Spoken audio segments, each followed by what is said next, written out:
Emeshment. It was a term I've been running across it. And it's, they're saying in the psychology world, so, they're saying that it's not love, it's enmeshment. It feels like love. You think it's love. Well, let's just say it's mixed in, okay? Let's be real. Let's be realistic. Um, Feeling like you're feeling the other person's feelings. Like you don't know where you begin and the other person begins or ends. All their emotions are your problem. And you try everything you can to make it so they don't feel a certain way when really nothing you can do can change the way they feel. I mean, obviously you can be abusive and it'll make someone feel upset or sad or disturbed or, hurt or whatever. But ultimately, we all are in control of our feelings, whether we knew that or not. We didn't really, and I think a lot of codependents are in, but we didn't know that we were actually in control of our feelings, but we are.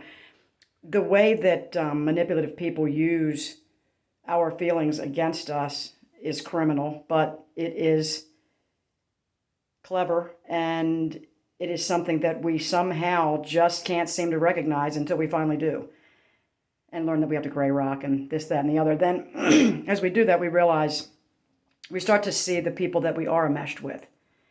And I think it's typically your children. Like when you're in a situation where you're being narcissistically abused and your children are too in ways that they don't even understand, and you might not even see most of it because you're split up from this person by now, or not, whatever, you're not home all the time. And you're just like feeling your kids' feelings and you're just trying to anticipate everything. Enmeshment. To me, I feel like, okay, I had that. With my kids, it was not healthy. Which is why I kept trying to say to the person that was attacking us, please stop, what are you doing? Why are you doing this? What are you doing? What are you doing? What are you... Thinking that they're going to realize what I'm saying and go, oh my God, you're right, I don't know. No, they didn't. They laughed in my face and called me crazy, unfit. Well, I stayed enmeshed until recently.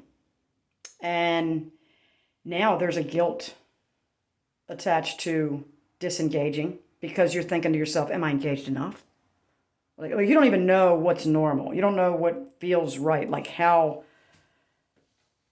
much should I be concerned, or how much should I let my children's sadness or issues affect me? They're my adult children, We really don't know. So we just have to wing it.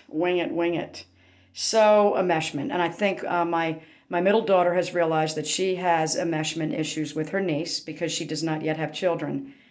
And her niece looks a lot like her. And people always say, man, she looks just like you, she looks just like you. Yeah, but she doesn't look like my daughter looked when she was a child. She looks like my daughter looks now. So really, when you compare their baby pictures, they don't. But she looks like she looks today.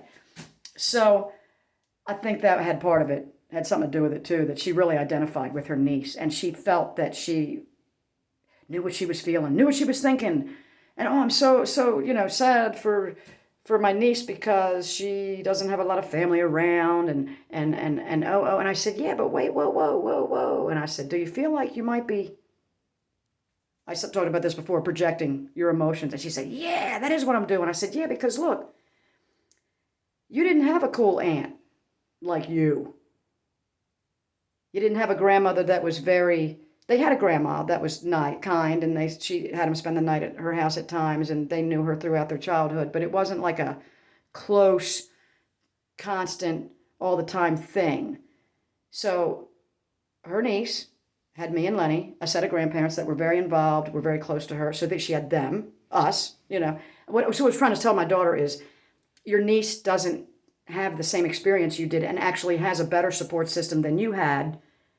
And then when she went to visit her and come back and she said, you're right, it wasn't what I thought. I mean, my daughter is enmeshed with her niece. So I'm going to talk to her about this in the near future. But she's realizing it and she's getting it without even talking about the terms or anything. She's like, yeah, I was overthinking it. I was over concerned. I was over worried, thinking she's having the same experience as me, but she's not.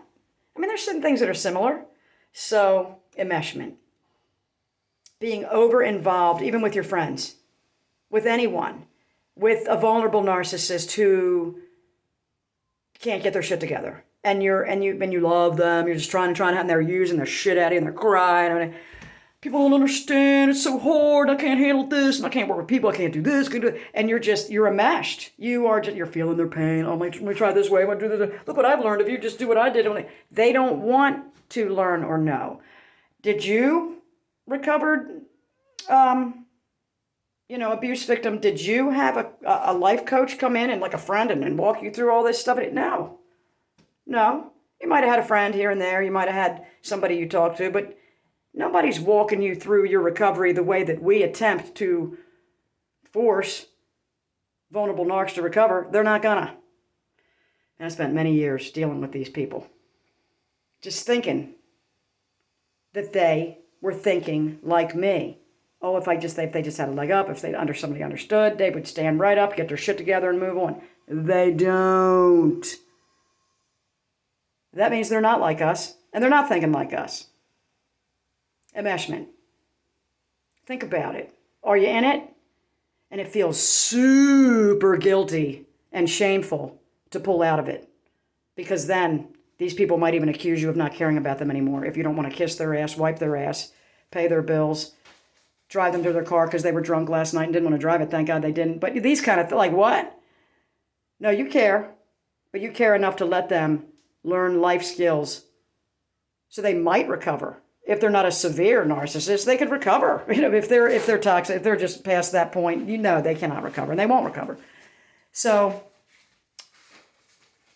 have a great day, YouTube. Let's get unenmeshed and not feel guilty about it. And if we feel guilty about it,